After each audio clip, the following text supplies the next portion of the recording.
Hello student, welcome to online study. ધોરણ 11 વિષય મનોવિજ્ઞાન, ચેપ્ટર નંબર 5 બોધાત્મક પ્રક્રિયાઓ. ચલો સ્ટુડન્ટ્સ, આજે આપણે નિર્ધારણ અથવા તો નિર્ણયનો અર્થ અને સમજૂતી વિશે વાત કરીએ. અગાઉના સેશનની અંદર આપણે બોધાત્મક પ્રક્રિયા એટલે કે એક પ્રકારની માનસિક પ્રક્રિયા, તો માનસિક પ્રક્રિયાની અંદર ઘણી બધી બાબતોનો સમાવેશ થાય છે, જેની આપણે વાત કરી હતી, જેમાં પ્રત્યક્ષીકરણ, સ્મૃતિ, વિચારણા, સંકલ્પના ઘડતર, સમસ્યા ઉકેલ, તર્ક ક્રિયા વગેરેનો સમાવેશ થાય છે એવી આપણે વાત કરી હતી. જેમાં આપણે માહિતી પ્રક્રિયાકરણનો અભિગમ, ત્યારબાદ બોધાત્મક પ્રક્રિયાઓની અંદર વિચારણા વિશે વાત કરી, પછી વિચારણાના લક્ષણો, વિચારણા વિશે તમામ બાબતો, તેમજ સંકલ્પના પછી તર્કક્રિયા વિશે વાત કરી, જેમાં તર્કક્રિયા વ્યાપ્તિલક્ષી તર્કક્રિયા, નિગમનલક્ષી તર્કક્રિયા, બરાબર છે. પછી સમસ્યા ઉકેલ, એના વિશે આપણે વાત કરી હતી. હવે આપણે આજે વાત કરવાના છે નિર્ધારણ. ચોથું છે નિર્ધારણ, નિર્ણય, અર્થ અને તેની સમજૂતી. હવે નિર્ણય શું છે એની આજે આપણે વાત કરવાના છીએ. તો વિદ્યાર્થી મિત્રો, સૌ પ્રથમ હું તમને એક નિર્ણયનો સામાન્ય અર્થ આપી દઉં, અથવા તો નિર્ણય વિશે આપણે એક નાની એવી વાત કરીએ તો સરળતાથી સમજાય. તો નિર્ણય વિશે એવું કહેવામાં આવ્યું છે કે વ્યક્તિ, જૂથ કે સંસ્થા, એક વ્યક્તિ હોય, એક આખું જૂથ હોય એટલે કે એક આખું ગ્રુપ હોય, અથવા તો એક સંસ્થા હોય, એની સમક્ષ ઊભી થયેલી પરિસ્થિતિ અંગે રજૂ થયેલા અનેક વિકલ્પોમાંથી એક શ્રેષ્ઠ વિકલ્પને તેના વ્યક્તિગત મહત્ત્વને ધ્યાનમાં રાખીને પસંદ કરવાની બોધાત્મક પ્રક્રિયાને નિર્ણય પ્રક્રિયા કહેવાય. હવે કોઈ વ્યક્તિ હોય કે કોઈ જૂથ હોય કે કોઈ સંસ્થા હોય, XYZ, કોઈની પણ સામે એક એવી પરિસ્થિતિ આવીને ઊભી થઈ જાય કે એની સામે બહુ બધા વિકલ્પો હોય અને એમાંથી એને પોતાના વ્યક્તિગત મહત્ત્વને ધ્યાનમાં રાખીને પોતાને જેમાં ફાયદો થતો હોય એ વસ્તુને ધ્યાનમાં રાખીને એને જે નિર્ણય લેવાની પ્રક્રિયા છે, 10 વિકલ્પો આપેલા હોય એમાંથી એક પસંદ કરવાની જે પ્રક્રિયા છે એને આપણે નિર્ણય પ્રક્રિયા કહીએ છીએ. તો આવી જે બોધાત્મક પ્રક્રિયાઓ છે એને નિર્ણય પ્રક્રિયા કહીએ છીએ. હવે નિર્ણય વિશે આપણે અલગ અલગ મનોવૈજ્ઞાનિકે વ્યાખ્યા આપી છે તેની પણ વાત કરીશું. તો અહીંયા આપણે એક ઉદાહરણ આપ્યું છે કે ધારો કે એક વ્યક્તિ બહુ વાચાળ છે, લોકોને મળવું તેને ગમે છે, પોતાની વાત બીજાના ગળે તે સરળતાથી ઉતારી દે છે. હવે કહો કે તે નોકરી માટે લાયક ગણાશે? જો તમે એમ કહેશો કે તે સેલ્સમેનની નોકરી માટે સૌથી વધુ યોગ્ય ગણાય, તો તમે એક નિપુણ સેલ્સમેનના લક્ષણો સાથે આ વ્યક્તિની સરખામણી કરીને નિર્ણય લીધો છે તેમ કહી શકાય. હવે એક વ્યક્તિનું આપણને ઉદાહરણ આપ્યું છે કે એક વ્યક્તિ બહુ વાચાળ છે, એને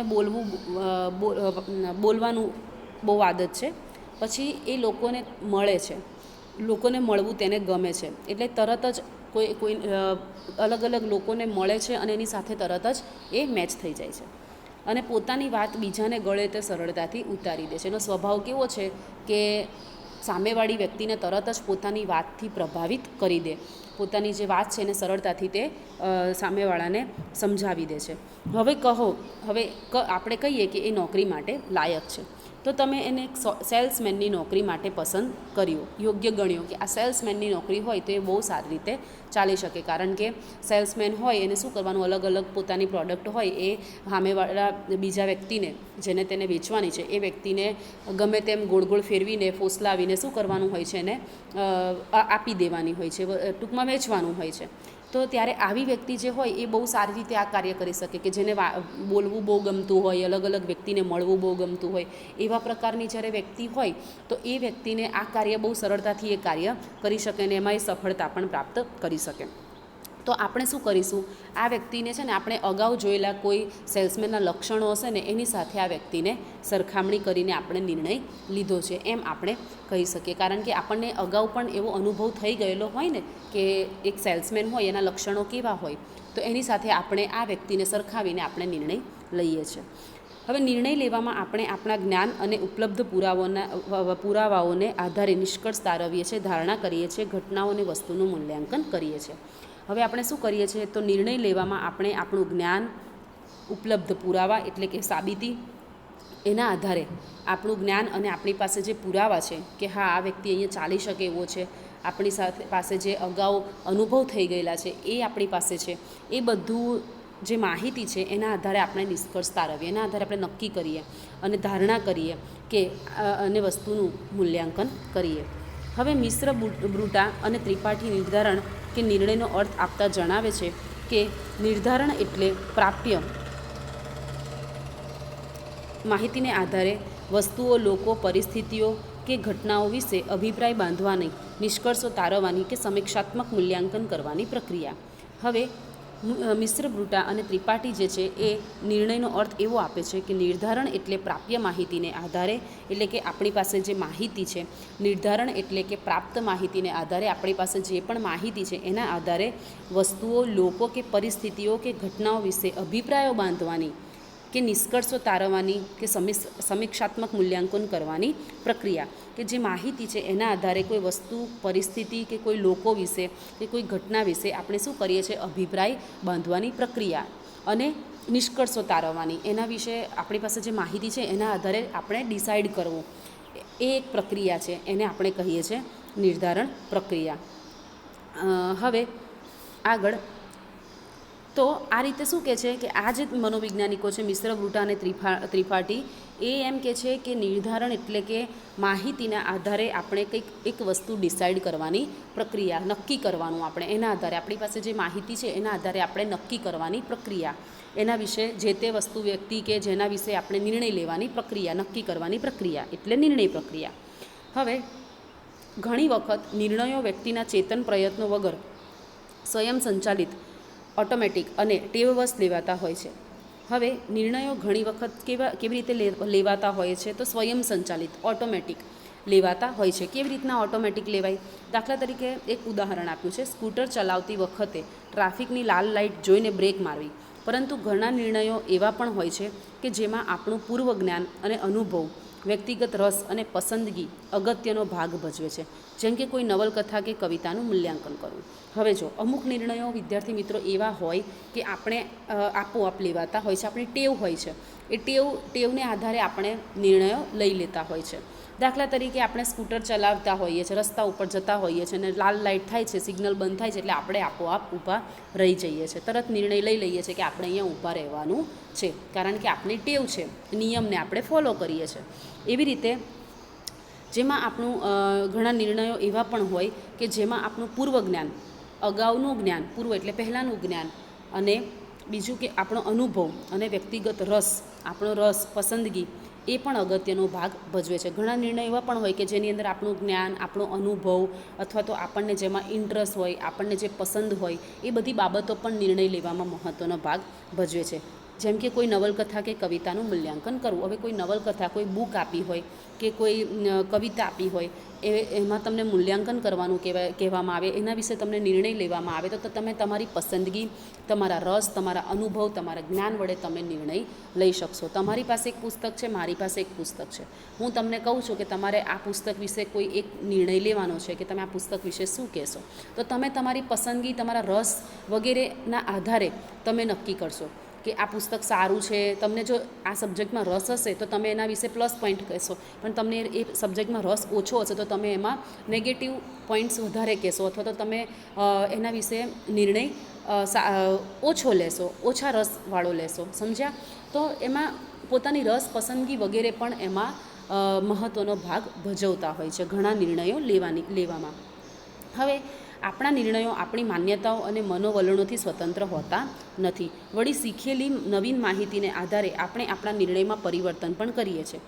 દાખલા તરીકે હવે આપણા નિર્ણયો આપણી માન્યતાઓ અને મનોવલણથી સ્વતંત્ર હોતા નથી. શીખેલી નવીન માહિતીના આધારે પણ આપણે નિર્ણયમાં પરિવર્તન પણ કરીએ છીએ.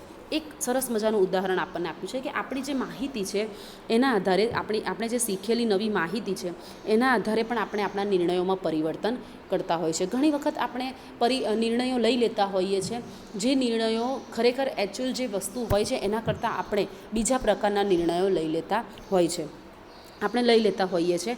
કે જેમાં આપણી માન્યતાઓ પણ મહત્ત્વનો ભાગ ભજવી જાય છે. આપણી માન્યતા જે મગજની અંદર ઘડાઈ ગઈ હોય છે એના આધારે આપણે ઘણી વખત નિર્ણય લઈ લેતા હોય છે, નક્કી કરી લેતા હોય છે, પણ એની અસલિયત કંઈક બીજી જોવા મળતી હોય છે, એવું પણ બને છે. દાખલા તરીકે તમારા મનોવિજ્ઞાનના શિક્ષક હાલ જ શાળામાં જોડાયા છે. હવે તમારા એક નવા શિક્ષક આવ્યા છે. મારું જ ઉદાહરણ લઈ લો. હું તમારા માટે એક નવી શિક્ષક છું, તમે મારા માટે નવા છો અને હું પણ તમારા માટે નવા શિક્ષક તરીકે છું. અને તેના પ્રથમ તાસથી તમે તાત્કાલિક નિર્ણય કરી લો છો કે આ શિક્ષક બહુ કડક છે. હવે ટીચર એક વખત ક્લાસમાં આવે છે અને થોડુંક કડકાઈભર્યું વર્તન તમારી સાથે કરે છે, અથવા થોડા સ્ટ્રિક્ટ છે, તો તમે તરત ને તરત શું નિર્ણય લઈ લેશો કે આ શિક્ષક તો કેવા છે, બહુ કડક છે. પરંતુ ત્યારબાદ જેમ જેમ તાસ લેવાનું આગળ વધે છે તેમ તેમ શિક્ષક વર્ગખંડમાં વિદ્યાર્થી સાથે ઓતપ્રોત થઈ જાય છે. પછી ધીમે ધીમે તાસ લેવાતા જાય છે, તમારી સાથે એ મળે છે. 1 પિરિયડ, 2 પિરિયડ, 4 પિરિયડ, 5 પિરિયડ, અઠવાડિયું, 10 દિવસ તમને મળે છે. એટલે શું થાય છે, તમારી અંદર એ ટીચર, તમારી સાથે ટીચર ભળી જાય છે. અને હવે તમે તે શિક્ષકનું મૂલ્યાંકન એક મળતાવડા કે વિદ્યાર્થી પ્રિય શિક્ષક તરીકે કરશો. હવે તમે શું નક્કી કરશો કે આ શિક્ષક કેવા છે, કે તમે જેમ જેમ તમારી સાથે એ શિક્ષક વધારે ટચમાં આવશે, તમને એનો અનુભવ થશે, એટલે તમે તમારો નિર્ણય તરત બદલી નાખશો. તમે એનો નિર્ણય કેવી રીતે લેશો, તમે એનું મૂલ્યાંકન, એ શિક્ષકનું મૂલ્યાંકન કેવી રીતે કરશો, તો આ શિક્ષક કેવા છે, મળતાવડા સ્વભાવના, એટલે કે દરેકની સાથે મેચ થઈ જાય એવા, અને તેમને વિદ્યાર્થી પ્રિય શિક્ષક છે એવો તમે નિર્ણય લેશો. જ્યારે તમે પહેલી વખત જ્યારે એમને જોયા ત્યારે 1 સેકન્ડની અંદર તમે શું નિર્ણય લઈ લીધો હતો કે આ શિક્ષક કેવા છે, બહુ કડક છે. અને આ જ શિક્ષક જ્યારે તમારી સાથે ભળે છે, તમારી સાથે બેઠક ઉઠક કરે છે, અને તમે એમની સાથે વધારે વાર મળો છો, એટલે તમારું મૂલ્યાંકન શું થશે, બદલાઈ જશે. તો આ નિર્ણય લેવાની જે પ્રક્રિયા છે એ આ પ્રકારની પણ હોય છે કે ઘણી વખત આપણી માન્યતાઓને આધારે પણ આપણે નિર્ણય તરત લઈ લેતા હોઈએ છીએ, અને પછી આપણને ખ્યાલ આવે છે કે પરિસ્થિતિ સાવ જુદી હોય છે. આ રીતે પણ નિર્ણયો લેવાતા આપણા મગજની અંદર, આ રીતે પણ આપણે મગજથી નિર્ણયો લેતા હોય છે. હવે નિર્ણય પ્રક્રિયા, આપણી જે નિર્ણય લેવાની પ્રક્રિયા છે એની વાત કરીએ તો રોજિંદા જીવનની ઘણી બધી સમસ્યાઓ એવી હોય છે કે જેનો ઉકેલ મેળવવામાં નિર્ણય પ્રક્રિયાની જરૂરિયાત રહે છે. હવે ઘણા બધા ટૉપિક આપણી સમક્ષ એવા આવે, ઘણી બધી સમસ્યાઓ એવી આવે કે નિર્ણય પ્રક્રિયાની જરૂરિયાત, જેને ઉકેલ મેળવવા માટે આપણે નિર્ણય લેવો પડે છે. જે સમસ્યામાંથી બહાર નીકળવા માટે આપણે શું કરવું પડે, તરત જ કોઈ નિર્ણય લેવો પડે. જેમ કે લગ્ન કે પાર્ટીમાં જવા માટે કયા કપડાં પહેરવા, રાત્રે ભોજનમાં શું ખાવું, મિત્ર સાથે કયું પિક્ચર જોવા જઈશું, વગેરે. આ બધા રોજિંદી સમસ્યાઓ, નાની મોટી સમસ્યાઓ છે. તો આ સમસ્યાઓમાંથી બહાર નીકળવા માટે આપણે શું કરીએ છીએ, તો આવી બધી જે સમસ્યાઓ, નાની મોટી સમસ્યાઓ છે, એ સમસ્યાઓમાંથી બહાર નીકળવા માટે આપણે તરત જ કોઈ એક નિર્ણય લઈ લેતા હોઈએ છીએ. બધા પ્રશ્નોનો ઉત્તર અનેક વિકલ્પોમાંથી કોઈ એક વિકલ્પને પસંદ કરવામાં રહેલો હોય છે. આમ નિર્ણય પ્રક્રિયામાં આપણે અનેક વિકલ્પોમાંથી એક શ્રેષ્ઠ વિકલ્પને તેના વ્યક્તિગત મહત્ત્વને ધ્યાનમાં રાખીને પસંદ કરીએ છીએ. તો આ જે નિર્ણય પ્રક્રિયામાં આપણે શું કરીએ છીએ કે આપણી સમક્ષ ઘણા બધા વિકલ્પો હોય છે. એ વિકલ્પોમાંથી આપણે એક શ્રેષ્ઠ વિકલ્પને પસંદ કરીને આપણા વ્યક્તિગત મહત્ત્વને ધ્યાનમાં રાખીને આપણે પસંદ કરીએ છીએ. આપણે સાંજે આપણા ફ્રેન્ડની બર્થડે પાર્ટીમાં જવાનું છે, આપણી પાસે 4 થી 5 કપડાની પેર છે. હવે આપણી આ સમસ્યા આવી, આપણી સમક્ષ એક સમસ્યા આવી કે આપણે સાંજે શું પહેરવું, કયા કપડાં પહેરવા, ફ્રેન્ડની બર્થડે પાર્ટીમાં કયા કપડાં પહેરીને જવા. તો આપણે વ્યક્તિગત મહત્ત્વને ધ્યાનમાં રાખીશું. આપણું પહેલાં વિચારીશું કે હું આ બ્લેક કલરનું પહેરીશ તો વધારે સરસ લાગીશ, વ્હાઇટ કલરનું શર્ટ પહેરીશ તો વધારે સરસ લાગીશ, કે પછી પિંક કલરનું પહેરીશ તો વધારે સરસ લાગીશ. તમને જે યોગ્ય લાગે કે ના હું બ્લેકમાં હું બહુ સરસ લાગીશ, તો આપણે શું કરીએ છીએ, ફટાક દઈને નિર્ણય લઈ લેતા હોઈએ છીએ અને બ્લેક કલરનું પહેરીને જતા હોઈએ છીએ. તો આવી નાની નાની જે સમસ્યાઓ છે, એ નાની નાની સમસ્યાઓ આપણા જીવનની અંદર, રોજિંદા જીવનની અંદર આવતી હોય છે. અને આવી જે નાની નાની સમસ્યાઓ છે એનો આપણે તરત નિર્ણય લેતા હોઈએ છીએ. આ છે નિર્ણય પ્રક્રિયા. હવે નિર્ણય પ્રક્રિયાની વ્યાખ્યા મોર્ગન તથા અન્ય લોકો કેવી આપે છે, તો મોર્ગન તથા અન્ય મનોવૈજ્ઞાનિકો નિર્ણય પ્રક્રિયા એક પ્રકારની સમસ્યા ઉકેલની પ્રક્રિયા છે. હવે નિર્ણય પ્રક્રિયાને એ લોકોએ શું કીધું છે કે આ જે પ્રક્રિયા છે ને એ કેવી છે, તો કે સમસ્યા ઉકેલવાની એક પ્રકારની પ્રક્રિયા છે. નિર્ણય લેવાથી શું થાય, આપણે આ સમસ્યાનો ઉકેલ આવી જાય. આપણી સમક્ષ જે તે સમસ્યા હોય એનો શું થઈ જાય છે, નિર્ણય આવી જાય છે. જેમાં આપણી સમક્ષ કેટલાક વિકલ્પો હોય અને તેમાંથી આપણે કોઈ એકને પસંદ કરવો પડે છે. બરાબર. આ એક સમસ્યા ઉકેલની પ્રક્રિયા છે કે જેની અંદર અનેક વિકલ્પો હોય અને એમાંથી આપણે ગમે તે એક વિકલ્પને પસંદ કરવાનો હોય છે.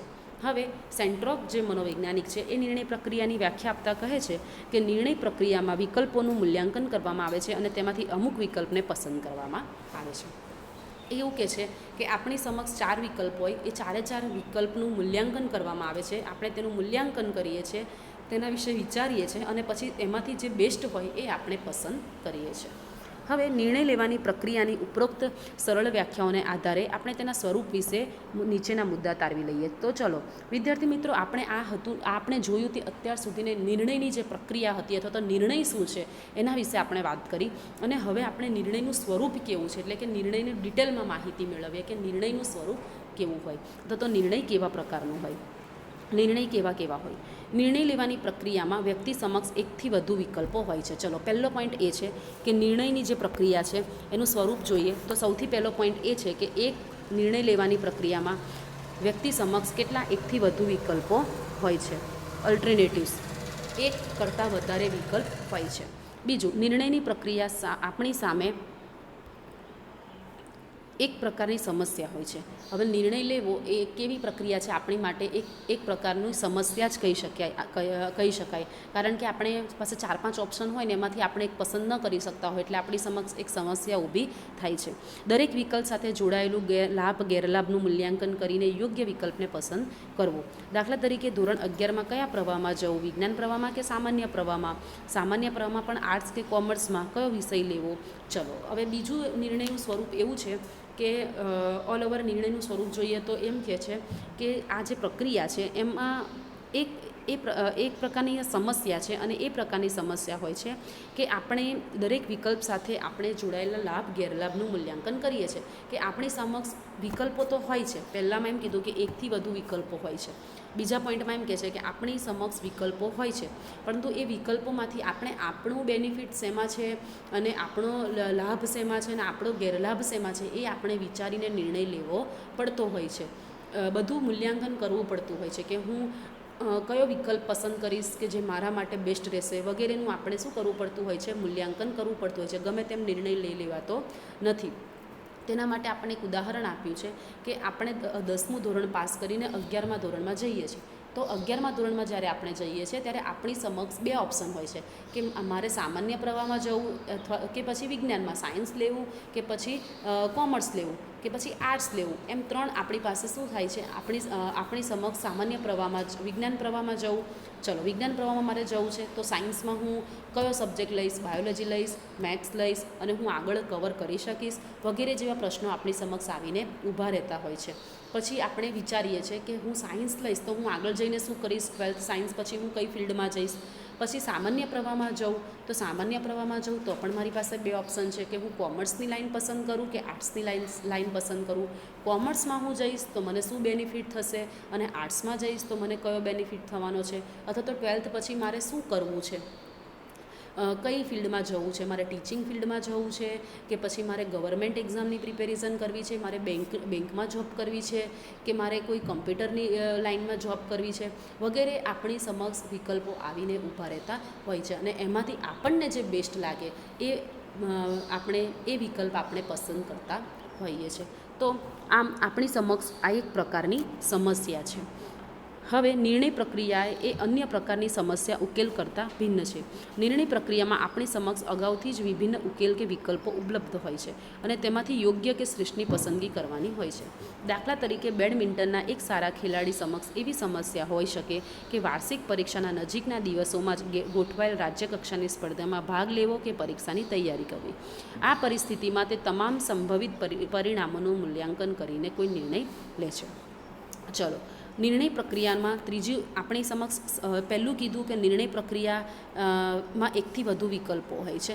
બીજા પોઈન્ટની અંદર એવું કહે છે કે આ વિકલ્પો હોય છે એમાંથી યોગ્ય વિકલ્પ વ્યક્તિગત રીતે પસંદ કરવાનો હોય છે. હવે ત્રીજામાં એવું કહે છે કે આ જે સમસ્યા ઉકેલની જે પ્રક્રિયા છે એમાં જે વિકલ્પો આપેલા હોય એ વિકલ્પોમાં 2 વિકલ્પો ભિન્ન હોય છે, અલગ અલગ હોય છે અને એમાંથી આપણે બેસ્ટ વિકલ્પ પસંદ કરવાનો હોય છે. જે સેકન્ડ પોઈન્ટ છે એ પ્રકારનું જ છે પણ એના કરતાં થોડું અલગ છે. હવે આ જે નિર્ણય પ્રક્રિયાનું સ્વરૂપ છે એમાં શું કહેવામાં આવ્યું છે, નિર્ણય પ્રક્રિયાના સ્વરૂપમાં ત્રીજો પોઈન્ટ છે એમાં એવું કહેવામાં આવ્યું છે કે આ પ્રકારની સમસ્યા ઉકેલ કરતાં નિર્ણય પ્રક્રિયા એ અન્ય પ્રકારની સમસ્યા ઉકેલ કરતાં ભિન્ન છે. જે બીજો પોઈન્ટ જોયો એના કરતાં થોડીક અલગ છે. હવે આમાં શું છે કે થોડુંક ડિટેલમાં જવાનું છે આપણે, કે આપણે અગાઉથી જ વિભિન્ન ઉકેલ કે વિકલ્પો ઉપલબ્ધ હોય છે. આપણી પાસે અગાઉથી જ વિકલ્પો હોય છે જે આપણા બેનિફિટ માટે હોય છે. પહેલાંમાં આપણે બીજું જે સ્વરૂપનો બીજો પોઈન્ટ જોયો, નિર્ણય પ્રક્રિયાના સ્વરૂપનો બીજો પોઈન્ટ જોયો, એની અંદર આપણને શું સમજાવ્યું છે કે એની અંદર આપણને એવું કહેવામાં આવ્યું છે કે તમારે ગમે તે એક લાઈન ચોઈસ કરવાની છે. તમારે ગમે તે એક પોઈન્ટ 3 કે 2 પોઈન્ટ તમને આપેલા છે, એમાંથી તમારે એક પોઈન્ટ તમારે પસંદ કરવાનો છે. અને અહીંયા શું કહેવામાં આવ્યું છે કે બેવ તમને આપેલા છે અને બેવ તમારા જ છે, એમાંથી તમારે બેમાંથી એક પસંદ કરવાનો છે. પહેલાંમાં તમારે નવેસરથી એકડો ઘૂંટવાનો છે અને આની અંદર તમારે બેવ તમારા માટે ઇમ્પોર્ટન્ટ છે, બેવ તમારા માટે મહત્ત્વના છે અને બેમાંથી એક તમારે પસંદ કરવાનું છે. કેવી રીતે? તો તમારી પાસે સમસ્યા ઉકેલ અગાઉથી જ બે વિભિન્ન ઉકેલ કે વિકલ્પો ઉપલબ્ધ હોય છે, બરાબર. અગાઉથી જ તમારી પાસે બેવ તમારા બેનિફિટ માટેના બેવ પોઈન્ટ તમારી પાસે, બે વિકલ્પો તમારી પાસે છે. એમાં તમારે શ્રેષ્ઠની પસંદગી કરવાની છે. એમાં તમારે સૌથી શ્રેષ્ઠ છે, બંને મહત્ત્વના તો છે જ, પરંતુ એમાંથી તમારા માટે જે સૌથી વધારે મહત્ત્વનું પોઈન્ટ છે એને તમારે પસંદ કરવાનો છે. દાખલા તરીકે અહીં એક ઉદાહરણ આપ્યું છે કે તમે બેડમિન્ટનના એક સારા ખેલાડી છો. હવે તમે બેડમિન્ટનના એક સારા ખેલાડી છો અને તમારે વાર્ષિક પરીક્ષા નજીકના દિવસોમાં જ ગોઠવાઈ છે. એટલે કે તમારી ફાઇનલ એક્ઝામ છે અને બીજું છે કે રાજ્ય કક્ષાની સ્પર્ધામાં ભાગ લેવાનો છે તમારે. તો તમારે પરીક્ષાની તૈયારી કરવી કે રાજ્ય કક્ષાની સ્પર્ધામાં ભાગ લેવો કે પરીક્ષાની તૈયારી કરવી, આ બે વિકલ્પો તમારી સમક્ષ આવીને ઊભા થઈ જાય છે. તો આ પરિસ્થિતિમાં તમે સંભવિત પરિણામોનું મૂલ્યાંકન કરીને કોઈ નિર્ણય લો છો. તો તમે આવી પરિસ્થિતિ તમારી સમક્ષ આવીને ઊભી રહી જાય ત્યારે તમે શું કરો છો કે સંભવિત પરિણામોનું મૂલ્યાંકન કરીને તમે નિર્ણય લો છો. કોઈ સંભવિત જે તમારા માટે જે સારું હોય, જે બેસ્ટ હોય એવું સંભવિત પરિણામોનું તમે મૂલ્યાંકન કરો છો, અથવા તો તમારી પાસે જે અગાઉના જે અનુભવો છે અથવા તો તમે એ બાબતમાંથી અગાઉ પસાર થઈ ચૂકેલા છો, એ બધી પરિસ્થિતિને ધ્યાનમાં રાખીને તમે શું કરો છો, કોઈ નિર્ણય લો છો. હવે નિર્ણય પ્રક્રિયામાં વ્યક્તિગત ભિન્નતાની અસર પણ જોવા મળે છે. હવે આની અંદર વ્યક્તિગત ભિન્નતા પણ જોવા મળે છે. દરેક વ્યક્તિની પસંદગી, નાપસંદગી, રસ, રુચિ કે પ્રાથમિકતાઓ અલગ અલગ હોય છે. આથી એક સરખી સમસ્યા બે વ્યક્તિના નિર્ણયો અલગ અલગ પણ હોઈ શકે. હવે જુઓ, તમે કંઈક જુદું વિચારો છો અને હું પણ કંઈક બીજું વિચારું છું, ત્રીજી વ્યક્તિ પણ કંઈક જુદું વિચારે છે. ત્રણેયના પસંદગી, રુચિ બરાબર છે, બધાની નિર્ણયની પ્રક્રિયા જે છે એમાં વ્યક્તિગત ભિન્નતા જોવા મળે છે. એટલે કે વ્યક્તિમાં અલગ અલગ વિચારો જોવા મળે છે. અલગ અલગ લોકોની પસંદગી, નાપસંદગી હોય છે. એને રસ, રુચિ, બરાબર, એને શું પસંદ છે, તેની પ્રાથમિકતાઓ તેની અલગ અલગ હોય છે. એટલે કે તેની જે જરૂરિયાતો છે અલગ અલગ હોય છે. વગેરેને કારણે નિર્ણયો એક સરખા લેવાતા નથી. તમારી પસંદ કંઈક જુદી છે, મારી પસંદ કંઈક જુદી છે. કોઈક વિદ્યાર્થી મિત્રોએ આર્ટ્સ લાઈન પસંદ કરી છે, તો ઘણા વિદ્યાર્થી મિત્રોએ આર્ટ્સ લાઈન એટલે પસંદ કરી હોય કે તેને 12th પછી ગવર્મેન્ટ જોબમાં ઇન્ટરેસ્ટ હોય, તેને UPSC, GPSC છે, તદુપરાંત ક્લાર્ક, તલાટી વગેરે જેવી એક્ઝામ, કોમ્પિટિટિવ એક્ઝામ આપવી હોય, એના માટે એને ગવર્મેન્ટ જોબમાં જવું હોય, એટલા માટે તેને આર્ટ્સ લાઈન પસંદ કરી છે. તો ઘણા વિદ્યાર્થી મિત્રોને, વિદ્યાર્થી ભાઈ બહેનોને ટીચિંગ લાઈન પસંદ હોય, એટલા માટે એને આર્ટ્સ લાઈન પસંદ કરી છે કે મારે 12th પછી ગ્રેજ્યુએશન કમ્પ્લીટ કરી, BEd કરીને મારે આર્ટ્સ લેક્ચરર બનવું છે, પ્રોફેસર બનવું છે, ટીચર બનવું છે, એટલા માટે એને આર્ટ્સ લાઈન પસંદ કરી હોય. તો આમ દરેકના વિચારો જે છે એ અલગ અલગ હોય છે અને દરેકના વિચારો, પસંદગી, નાપસંદગી, રસ વગેરેને લીધે વ્યક્તિ અલગ અલગ નિર્ણય લેતો હોય છે. આમ તમે ને હું, તમારી પસંદ અલગ હોય છે, તમારી પસંદને લીધે તમારી પસંદ મારા કરતાં કંઈક જુદી હોઈ શકે, એટલે તમે અલગ પસંદ કરો, અને મારી પસંદગી પણ, મારો રસ, મારી રુચિ અલગ હોય એટલે હું અલગ રીતે પસંદ કરું. એટલે આપણી સમક્ષ બેઉ પરિસ્થિતિ ભલે એક સરખી હોય, પરંતુ તમારી ચોઈસ અલગ હોય, મારી ચોઈસ અલગ હોય, એટલે તમારો નિર્ણય અલગ હોય અને મારો નિર્ણય પણ અલગ હોઈ શકે. હવે નેક્સ્ટ, વાસ્તવિક જીવનની પરિસ્થિતિઓ એવી હોય છે કે જેમાં ઘણી વખત પરિસ્થિતિઓનું ઊંડાણપૂર્વક અને પૂર્ણ રૂપનું મૂલ્યાંકન હંમેશા શક્ય હોતું નથી અને આપણે તાત્કાલિક કોઈ નિર્ણય લેવો પડે છે. હવે ઘણી વખત આપણી સમક્ષ જીવનની અંદર એવી અમુક પરિસ્થિતિ આવીને ઊભી રહી જાય કે જેમાં દરેક વખતે પરિસ્થિતિનું ઊંડાણપૂર્વક અને પૂર્ણ રૂપનું મૂલ્યાંકન હંમેશા શક્ય હોતું નથી. એટલે ઘણી પરિસ્થિતિ આપણી સમક્ષ એવી આવીને ઊભી રહી જાય કે જેના લીધે આપણે છે ને કોઈ પરિસ્થિતિનું ઊંડાણપૂર્વકનું અને પૂર્ણ સ્વરૂપનું મૂલ્યાંકન શક્ય નથી. એટલે કે આપણે તેની ડિટેલમાં પડી શકતા નથી. ઘણી પરિસ્થિતિ એવી આવીને ઊભી રહી જાય કે આપણે તેનું મૂલ્યાંકન શક્ય હોતું નથી. તેના ઊંડાણપૂર્વક તેમાં ડિટેલમાં જઈને આપણે તેનું કરી શકતા નથી. ડિટેલમાં જઈને આપણે કંઈ કરી શકતા નથી, એનું મૂલ્યાંકન કરી શકતા નથી, એના વિશે વિચારી શકતા નથી. એટલે આપણે તાત્કાલિક નિર્ણય લેવો પડે. દાખલા તરીકે ઇમરજન્સીમાં આપણે દર્દીને તાત્કાલિક નજીકની હોસ્પિટલમાં દાખલ કરવો પડે છે. હવે જો આપણી સમક્ષ એવી પરિસ્થિતિ આવીને ઊભી રહી જાય કે કોઈ વ્યક્તિને એક્સિડન્ટ થયો છે, તો આપણે હવે એવું બધું વિચારીને નિર્ણય લેવા નહીં બેસીએ કે અગાઉ આ હોસ્પિટલમાં લઈ જઈશ તો ત્યાં આટલો ખર્ચો થશે, આ હોસ્પિટલમાં લઈ જઈશ તો અગાઉ હું મારા અનુભવોને હું ત્યાં નહીં લગાડું. બરાબર છે, એવું આપણે કરતા નથી. આપણે શું કરીએ છીએ, આવી પરિસ્થિતિ હોય છે ત્યારે તરત જ ઓન ધ સ્પોટ નિર્ણય લઈ લેતા હોઈએ છીએ. એટલે ઘણી વખત એવી પરિસ્થિતિ આવીને ઊભી રહી જાય છે કે આપણે ઊંડાણપૂર્વક એમાં પડી શકતા નથી અને તરત જ આપણે નિર્ણય લેવો પડતો હોય છે. એટલે આપણે શું કરીએ છીએ કે આપણા અગાઉના અનુભવો અથવા તો આપણે ખર્ચો વગેરે વિચાર ન કરીને આપણે શું કરીશું, દર્દીને તરત જ કોઈ પણ નજીકના દવાખાનામાં આપણે દાખલ કરીશું. બીજું, નિર્ણય પ્રક્રિયાના કોઈ એવા સ્પષ્ટ નિયમો ન હોઈ શકે કે જે વ્યક્તિને માર્ગદર્શન આપી શકે. હવે જો નિર્ણય લેવા માટેના કોઈ નિયમો ઘડાયા નથી કે જે વ્યક્તિને માર્ગદર્શન, તમને કે મને માર્ગદર્શન આપી શકે. એના માટે નિર્ણય લેવા માટે કોઈ ચોક્કસ નિયમો હોતા નથી. આપણે આપણી વ્યક્તિગત મહત્વતાને ધ્યાનમાં રાખીને અથવા તો આપણું જ્ઞાન વગેરેને ધ્યાનમાં રાખીને આપણે શું કરવાનું હોય છે, ઓન ધ સ્પોટ નિર્ણય લેવાના હોય છે. કયો નિર્ણય શ્રેષ્ઠ રહેશે, કારણ કે કયો એવા નિયમો ન હોઈ શકે કે જે વ્યક્તિને માર્ગદર્શન આપી શકે કે કયો નિર્ણય શ્રેષ્ઠ હશે. હવે જો આના માટે કોઈ એવી બુક બનાવવામાં નથી આવી કે આના માટે કોઈ એવા નિયમો ઘડવામાં નથી આવ્યા નિર્ણય લેવા માટે કે આમાંથી કયો શ્રેષ્ઠ હશે ને કયો અશ્રેષ્ઠ હશે. આપણને જે યોગ્ય લાગે, આપણું બેનિફિટ જેમાં હોય એ પ્રકારનો નિર્ણય આપણે લેવાનો હોય છે.